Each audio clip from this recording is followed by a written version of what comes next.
We're back out at the Big Lake once again, and this time we're talking about some simple and easy tips and tricks to help you catch more bass this pre-spawn. Stick around.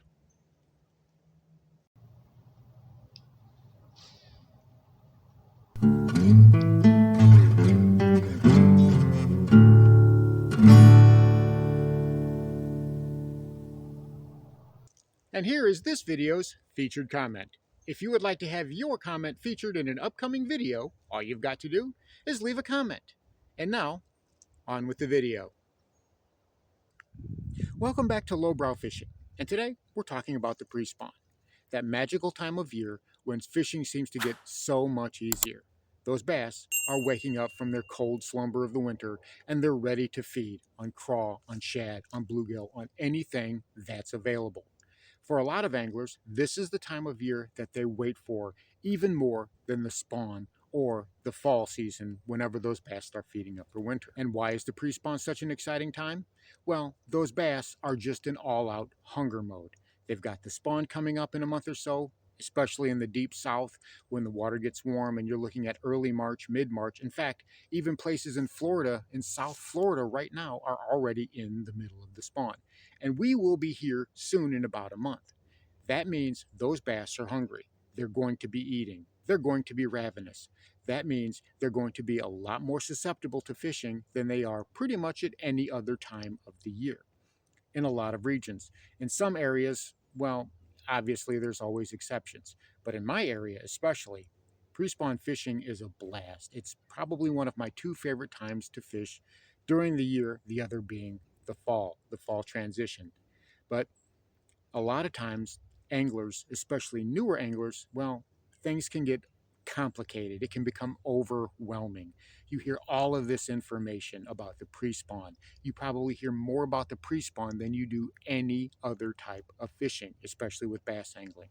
So how can we simplify this? How can we whittle it down to its core parts, to its base mechanics, and just go out there and catch fish without having to worry about all the nuts and bolts? Well, the first thing that I've noticed is this is going to be the time of year when a lot of bass anglers are also going to be coming out of the woodwork. They've waited all winter. Their rods and reels and their gear and their tackle, they've been put up. They're ready to hit that water. They got cabin fever and they're stir crazy and they're ready to do some fishing. So the pressure on the lakes is going to go way up. It's going to increase tenfold, 100-fold. You're going to start seeing those boat ramps filling up. Net, please.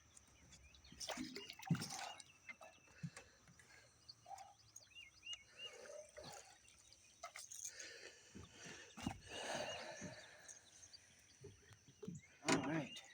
There's another one. That's another nice one. There we are. Freaking finally. Sorry, dude. So instead of getting your head all jumbled up with a bunch of different presentations and a bunch of different advice, let's just go ahead and keep it simple. What are some presentations and tricks that I use every year during the pre-spawn that help me catch fish? Well, first and foremost, tried and true, a lipless crank, generally in a red craw pattern. A shad pattern also works, but earlier in the spring, especially again in the deep south, a red craw pattern is just an absolute bass magnet. As we've talked about in previous videos, those crawfish, they are waking up. They're becoming more active, and that again is another prey species for those bass to feed on. You can't go wrong with a red lipless crank.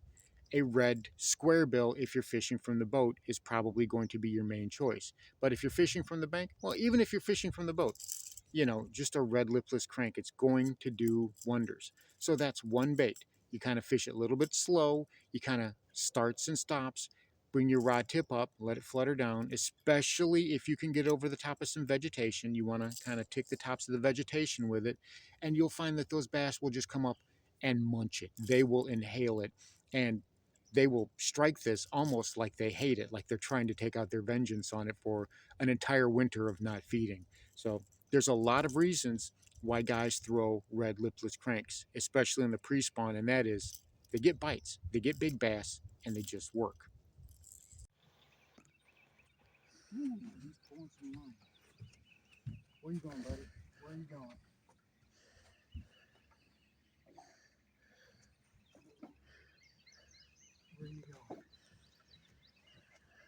Yeah, he's nice.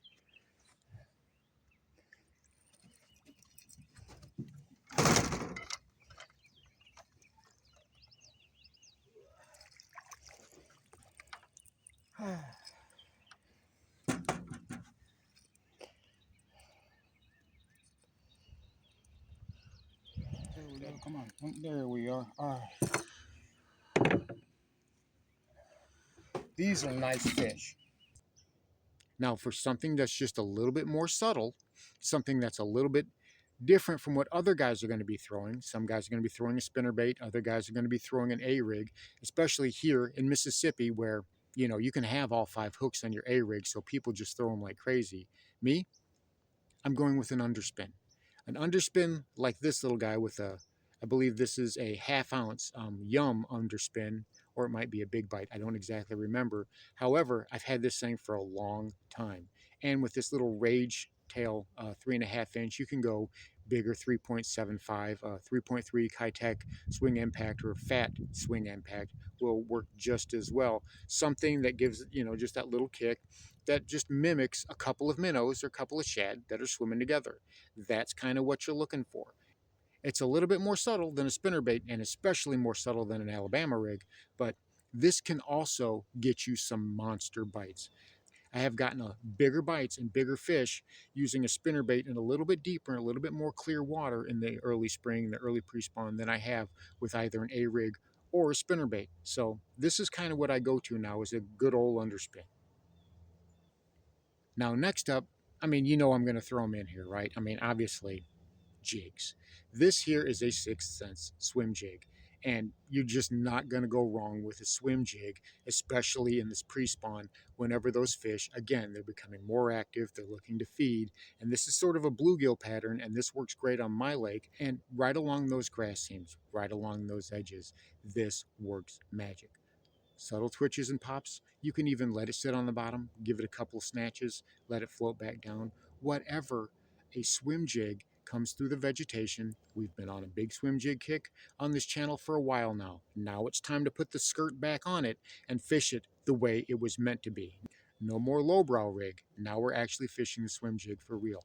And they work incredibly well in the pre-spawn. From now until the fall transition, you need to have a swim jig tied on your deck pretty much at all times. And I do. They just catch fish. So as that water warms up and those fish are getting hungrier, make sure you consider a swim jig. And if you're not familiar with a swim jig, these are, as we say, the Swiss Army knife of your tackle box. Learn how to use them, become friends with them, and in the end, you'll catch more fish. Now, another type of jig that I'm using, obviously, is going to be an Arky style jig. I've got that fat head on here. These are great for casting, they're great for hopping, but more importantly, they're great for skipping. And those bass are going to be coming out from deep, and they're going to be pushing that shad right up against the bank. And that's how they're going to feed. They're going to have those bait balls all balled up, and they're going to be rushing them from deep water and pushing them right up against the bait. And they're just going to be boiling. You're just going to be able to see the water boiling. So a jig, especially something like a casting jig, well, that's always a good way to go. You're not going to be able to go wrong hopping it along the bottom, maybe even swimming it just a little bit. It's a fantastic presentation. I've kind of got a purple bluegill color here. This is for just a little bit of off-colored water. I'll even throw this in clear water. This is a fantastic lure. It's a fantastic presentation all year long, obviously, but now we're getting away from the bitsy bugs and the smaller jigs, and we're going to the 3/8 ounce, the 1/2 ounce jigs as they come into their own, and those bass have more energy and they're looking for a larger meal. Remember, jigs catch the bigs. Stay down, stay down.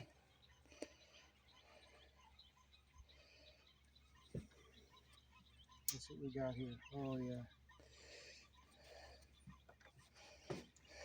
Come on, buddy.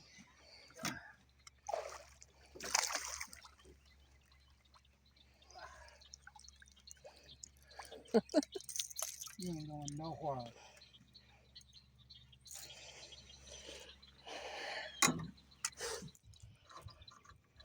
There we are. All right. Now, last but not least is a variation of something that I saw about a week or so ago, a couple weeks ago. Matt Steffen did a video about an EWG hook that had a ring on it. And the idea was is you use the ring to tie onto, and it acted like a wobblehead. It would give that bait a little bit more flexibility. So what I did was is I put a split ring on there. Now you could buy them with the rings on there, and I believe Mustad has it. It's not necessarily a split ring, but I thought, well, let's just go ahead and use a split ring and try that out. And I got to tell you, it actually works really good, and it allows me to use the bullet weights that I need to use in these waters. I can't use a wobblehead jig because that football head, well, it gets gummed up on everything. The line tie and whatnot gets gummed up and everything. You've got to have something that comes through these waters like a missile. You might be able to use a wobblehead, and I would imagine that they're very, very effective. But try this out. Take a split ring, put it on your EWG hook, and tie onto it, and it gives that bait just so much more flexibility. Obviously, I'm fishing a little bit more stained water. I've got some beads on here for little clack. I've got my weight pegged, but it's got room to slide like that, so we get that clacking sound underwater. And as the water gets a little bit of stain, and even when it's a little bit cleaner, that sound right there can mimic a crawfish, so we end up getting a little bit more bites. Try this out. I'm telling you, this is an amazing trick. And I've got to give credit where credit is due. Matt Steffen is the first place that I've seen this. This is not my idea. However, the split ring is something that I came up with. I mean, why go out and buy a hook that's got a ring in it when you can just put a split ring on there? So far, it's been working out great. So give this little dude a try, and I'm telling you, you're really going to like it. So there you have it. There's some very simple and easy to do presentations that you're probably already familiar with that you can do during the pre-spawn. They're very effective, especially now. The colors that you choose, well, if you want to go with more reds, a little bit of red here, a little bit of hint of red there, that can really help out your presentation to stand out, be a little bit more bold. And if you see guys throwing one color, try doing a subtle variation of it.